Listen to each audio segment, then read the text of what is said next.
The restaurant was one of those upscale places where the lighting was soft and golden, where string lights twinkled like captured stars, and where people spoke in hushed, refined tones. Rebecca Morgan sat at the corner table, her hands folded nervously. In her lap she wore her best outfit, a simple sweater and floral skirt she'd found at a consignment shop. At 32, she hadn't been on a date in almost 3 years.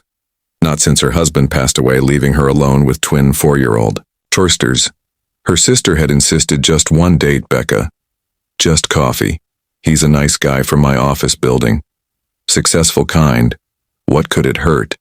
What could it hurt? Rebecca thought now, glancing at the entrance. Everything. This whole idea was a mistake. Then, he walked in.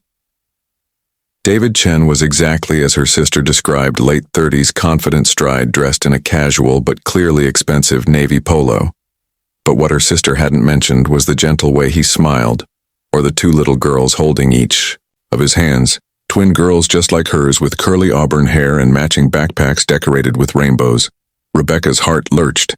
He brought his children to a blind date. David spotted her and approached his daughters, chattering excitedly about something one of them had seen outside.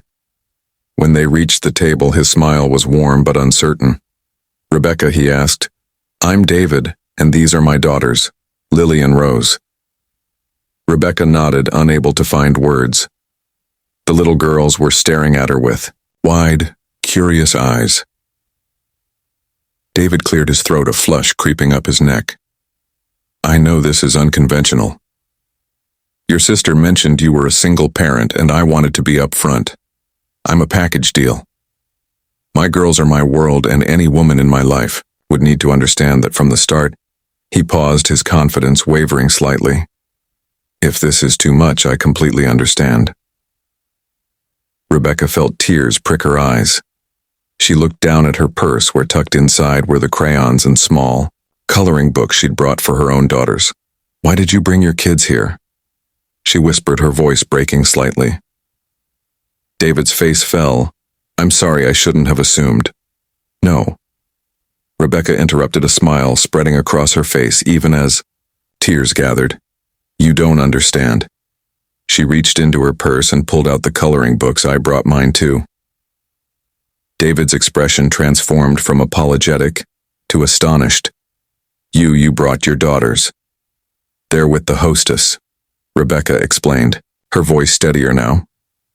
"In the waiting area, I asked her to watch them for just a few minutes while I made sure this was safe, that you were real." She laughed softly, wiping her eyes. "I've been so nervous about dating again. Everyone tells me I need to keep that part of my life separate from my kids, but they're not separate from me. They're part of who I am."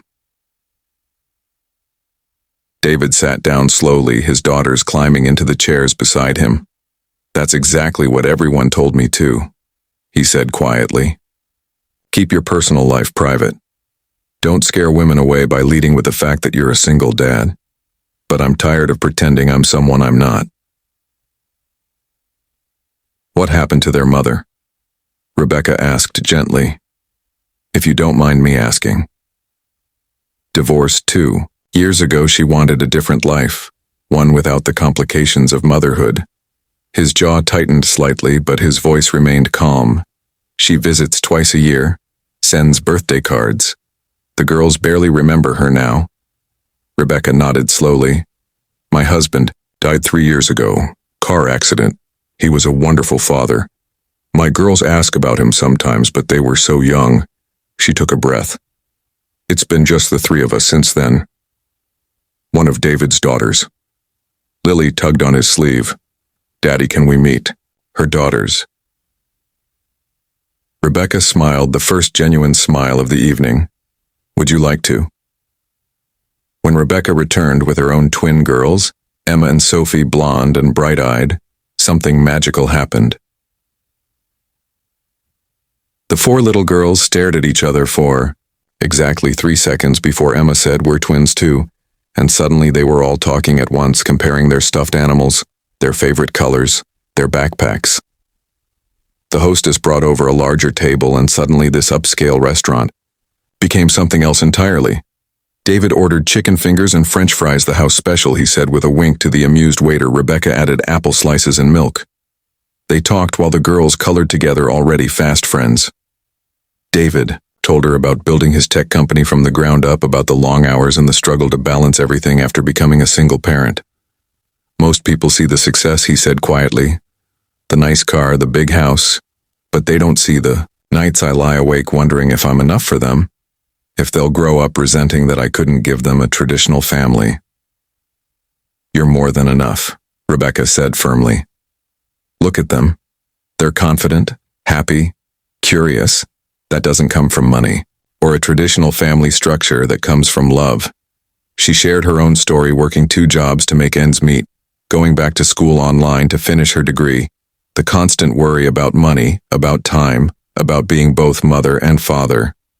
You know what the hardest part is, she confessed. Everyone expects you to have moved on by now, to be dating, to be getting back out there. But it's not that simple when you have children. They're not baggage to be hidden away. They're my heart walking around outside my body. David reached across the table, his hand stopping just short of hers. May I, he asked. She nodded and he gently covered her hand with his own. I think, he said softly, that we might just understand each other. The evening stretched. On the restaurant, staff, initially uncertain about the 4 energetic children, found themselves charmed. The manager brought over extra crayons. A waitress complimented the girls' drawings.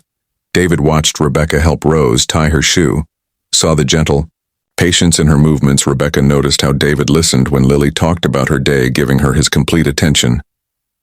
Can we be friends? Sophie asked Rose suddenly. Best friends, Rose declared, and the other 3 girls immediately agreed, forming an instant alliance. David met Rebecca's eyes over the chattering children, and they both smiled. What are you doing next Saturday? He asked. Usually laundry, grocery shopping, maybe the park if we're lucky. What if? David paused, choosing his words carefully. What if we took the girls to that new children's museum downtown, all 6 of us? No pretending this is anything other than what it is. 2 single parents trying to figure out if friendship could maybe become something more. With our children right there with us where they belong. Rebecca felt warmth spread through her chest. You know what everyone will say, that we're moving too fast, that we should take our time, date properly, keep the kids separate until we're sure. Everyone isn't raising our children, David said quietly.